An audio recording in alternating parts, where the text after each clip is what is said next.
my name's Brainybren and I'm back again for another base building Rust, and today I have a few requests for a duo base that's cheap and easy to maintain. I'm very happy with the cost and the upkeep on this one. It is 25k metal, 18k stone to build, and the upkeep is 6k metal and 4k stone, so that's pretty brilliant in my opinion. It leaves you time to be out doing stuff, you're not constantly farming to upkeep your base. So as you can see, on 2 levels we have windows now. Don't get triggered, relax. These windows are safe behind 6 garage doors. So as you can see, before they even get into your base, they've got to take them 6 triangles. So that's just there for door honeycomb, so we're making use of them on the floors above. If these windows weren't here, this would just be wall honeycomb, so what's it matter? So now, as you can see from the top, we have this stone little roof access. The point of this is, if a raider got onto your roof, and I think it is highly unlikely that they would take a metal floor tile to go down when there is a stone wall there and the chance of a ladder hatching an easy way down. But there isn't, so you'll see that in a minute. So that's why that is the way it is.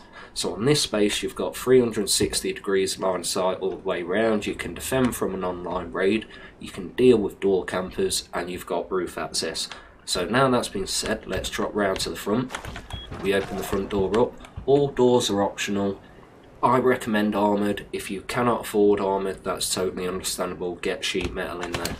So now we'll go through an airlock, and this is just door honeycomb. We have a research table with a little drop box there, so if you need to drop stuff off and just get back out, this is the place to do it. So now we continue through our door honeycomb. I think it is 11 doors to TC, so if you try this approach it isn't gonna work. And there is a little surprise coming up in a minute. So now if they choose this way, they are just wasting resources. And then you come into here and we have the double door trick. Same again, this isn't anti-raid, this is just slow people down because they have got to take these 2. So them 2 doors destroyed effectively. You come through here, we have our little furnace room, we have 6 little furnaces and a few bags here. I know I said it's a duo, but I'm pretty sure you could easily do 3 in here, and I mean that's even less for you to upkeep between the 3 of you. So now we progress into the next bit, and we have the double door trick again, just to hold people up, close them both up and progress through. If you open them up, we've got a level 3 research table, and we've got turrets just here. The turrets are optional. If you don't want them, stick storage space in there, but I do recommend getting as many turrets in as you can. Your TC is safe right back here, if I can crouch over. So open that up, there's your TC, and now we progress up to the next floor, and this is where your loot is. So go up, and this is a lot of garage doors up here, but that gives you the floor space required whilst keeping it secure. So let's open these 4 up. And this is a very popular viewer request. Everybody seems to want the windows with the unlootable boxes. So as you can see, you've got 4 boxes there, all code lots. You have to remove these window panes, so I suggest removing them when you're online, putting them back when you're on offline.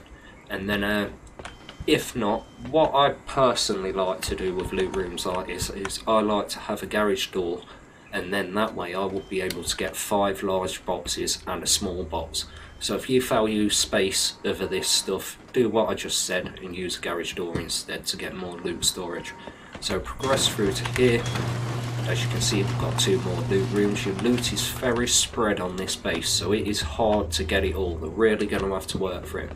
And if we open this door here, that leads us to the front 6 triangles and your anti-door camping measure. So if you just want to check before you go out, you can have a look down here, or if your mate's screaming you in Discord, someone's chasing me, you can just come straight from your loot room in here with a gun and help him out. So now we'll go back here, we have a ladder hatch up, and we go up 1 floor, and this is your shooting floor basically, and this is all segmented by garage doors, and that just gives you the security and the floor space needed to move around. Here we have a little auto turret point. If you don't want that, stick boxes here, have guns, meds, whatever you need for the fight. So we continue to open these all up. There's quite a lot of them, so I'll just run round. I think I'm nearly there.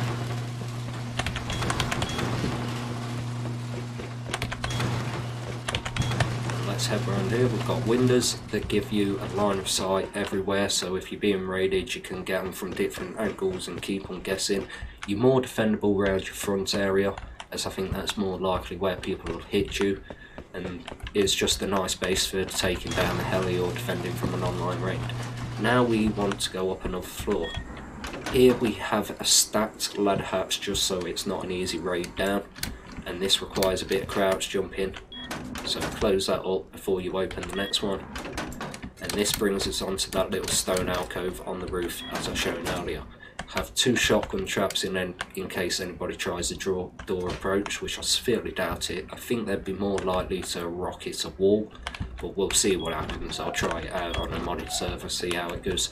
So now that's pretty much the base tour done. Let's get right into the build.